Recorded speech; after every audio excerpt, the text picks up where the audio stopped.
Jeff Bridges recalls struggle with non-Hodgkin lymphoma while shooting The Old Man. I was in surrender mode. Exclusive. Jeff Bridges' life-threatening health struggles didn't get in the way of his powerhouse performance portraying a former CIA operative on The Old Man.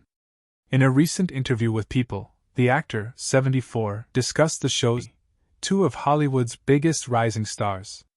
And, knowing that the Gen Z icons would be drawing a bevy of their eager fans to the theater, he made sure this Romeo and Juliet gave the audience exactly what they want. Lots and lots of kissing. In fact, theatergoers go so crazy for the makeouts in the production, which opened on Thursday, October 24th at the Circle in the Square Theater in New York City, that Connor, 20, and Zegler, 23, themselves added one more smooch in before previews began. That lip lock in particular happens during Shakespeare's famed balcony scene, where Romeo declares his love for Juliet from the garden below and the two decide to marry. Readers of the play may realize the script famously does not usually include a kiss, the bard intending for the physical distance between Romeo and Juliet to serve as a symbol of the hatred that exists between the families of the torn lovers. But Gold throws that out the window, having Connor do a pull-up onto a raised bed that Zegler is perched on, so he can give her one last goodbye. There, as a score of gleeful oohs and ahs directed at the actor's exposed arm muscles project from the eager audience, Connor plants a kiss on Zegler's lips.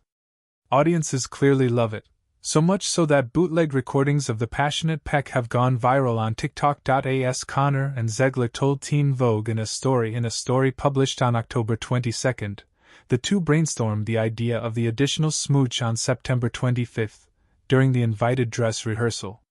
The whole point is that he never really gets to her, and that's the beauty of the scene, Zegler explained. But he had figured out a way to get to me, and I immediately went backstage after the balcony scene, we checked in, and then I immediately grabbed my phone and I texted Sam, our director, and I was like, we need to kiss in the balcony scene. And he said done and done. So by the first preview, that kiss was in there. And that, perhaps, is what sums up Gold's bold new revival of Romeo and Juliet best. Because every decision in the creation of this production seems to have been made not in service to the script, but in service to Connor and Zegler's generation of fans. That's not necessarily a bad thing. Gold has clearly created a distinct, unique world in which many who have likely never seen themselves in this tale can feel represented. And his creative team, including costume designer Enver Chakartash, lighting designer Isabella Bird, choreographer Sonia Tay and scenic designer Dots, have all worked together to create an immersive setting that reflects that.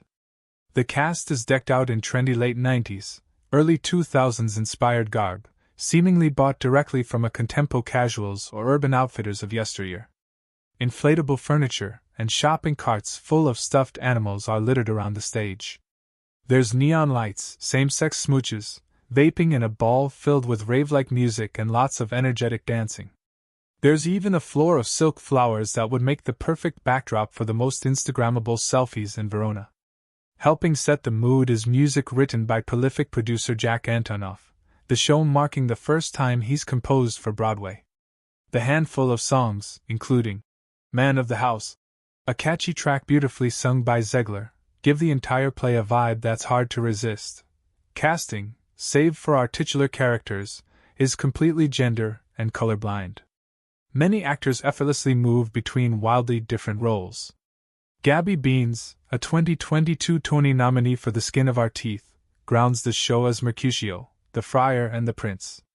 Tommy Dorfman, a standout in 13 Reasons Why, toggles between Tybalt and the nurse, bringing equal strength to both characters. John Perez, in his bright Broadway debut, tackles Samson, Paris, and Peter. And the bearded Sola Fadaron, last of Aaron Sorkin's Tony-nominated revival of Camelot, adds warmth and power to both of Juliet's parents, Capulet and Lady Capulet. The rest of the cast, all doing solid work, are made up of Daniel Bravo Hernandez, Abraham, Josiah Chase Owens, Gregory, Nehar Duvuri as Balthazar, and Tahin Modak Benvolio. But there's no doubt that Connor and Zegler are the stars here, and they run away with the show. The two have combustible chemistry, and present a Romeo and Juliet that are bright-eyed, hopeful and lead with love, which makes their tragic ending that much more heartbreaking. It's an impressive dynamic to craft, especially given as both are making their Broadway debuts in the production. Watching, it's easy for one to get swept up in the energy of the room, and feel the excitement of watching two of Hollywood's brightest stars at the beginning of what will likely be long